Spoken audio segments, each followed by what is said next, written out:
Mais c'est quelquefois, au moment où tout nous semble perdu, que l'avertissement arrive qui peut nous sauver. On a frappé à toutes les portes qui ne donnent sur rien, et la seule par où on peut entrer, et qu'on aurait cherché en vain pendant 100 ans, on y heurte sans le savoir, et elle s'ouvre. En roulant les tristes pensées que je disais il y a un instant, j'étais entrée dans la cour de l'hôtel de Guermantes, et dans ma distraction, je n'avais pas vu une voiture qui s'avançait. Au cri du Watman, je n'eus que le temps de me ranger vivement de côté, et je reculai assez pour buter malgré moi contre les pavés assez mal équarris, derrière lesquels était une remise. Mais au moment où, me remettant d'aplomb, je posai mon pied sur un pavé qui était un peu moins élevé que le précédent,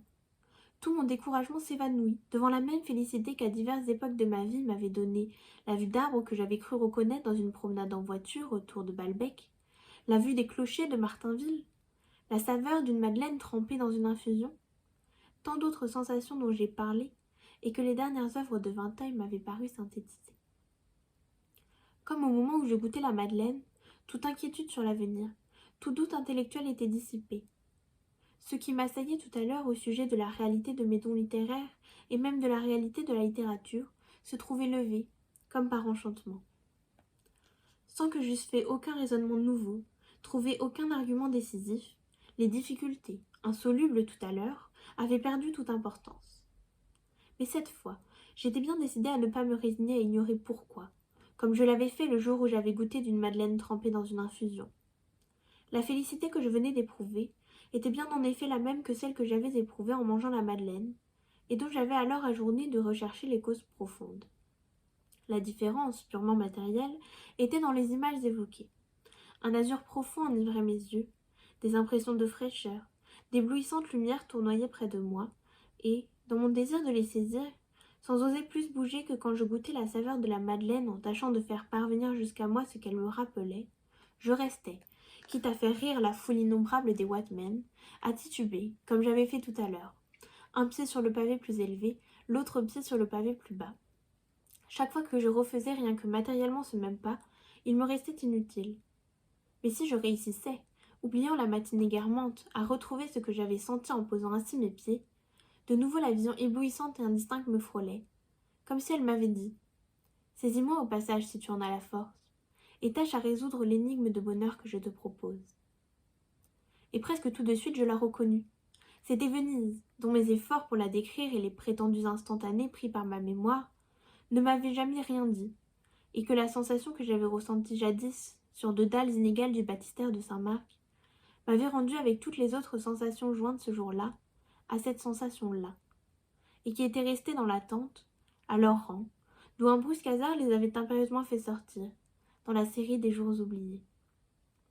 De même, le goût de la petite Madeleine m'avait rappelé Combray. Mais pourquoi les images de Combray et de Venise m'avaient-elles à l'un et à l'autre moment donné une joie pareille à une certitude et suffisante, sans autre preuve à me rendre la mort indifférente? Tout en me le demandant, et en étant résolue aujourd'hui à trouver la réponse, j'entrai dans l'hôtel de Guermantes. Parce que nous faisons toujours passer, avant la besogne intérieure que nous avons à faire, le rôle apparent que nous jouons, et qui ce jour-là était celui d'un invité. Mais arrivé au premier étage, un maître d'hôtel me demanda d'entrer un instant dans un petit salon-bibliothèque attenant au buffet, jusqu'à ce que le morceau qu'on jouait fût achevé, la princesse ayant défendu qu'on ouvrît les portes pendant son exécution. Or, à ce moment même, un second avertissement va renforcer celui que m'avaient donné les deux pavés inégaux, et m'exhorter à persévérer dans ma tâche. Un domestique en effet venait, dans ses efforts infructueux pour ne pas faire de bruit, de cogner une cuillère contre une assiette. Le même genre de félicité que m'avaient donné les dalles inégales m'envahit. Les sensations étaient de grande chaleur encore, mais toutes différentes, mêlées d'une odeur de fumée, apaisée par la fraîche odeur d'un cadre forestier, et je reconnus que ce qui me paraissait si agréable était la même rangée d'arbres que j'avais trouvée ennuyeuse à observer et à décrire, et devant laquelle, débouchant la canette de bière que j'avais dans le wagon, je venais de croire un instant, dans une sorte d'étourdissement, que je me trouvais, tant le bruit identique de la cuillère contre l'assiette m'avait donné, avant que j'eusse eu le temps de me ressaisir, l'illusion du bruit du marteau d'un employé qui avait arrangé quelque chose à une roue du train, pendant que nous étions arrêtés devant ce petit bois. Alors on eût dit que les signes qui devaient, ce jour-là, me tirer de mon découragement et me rendre la foi dans les lettres, avaient à cœur de se multiplier.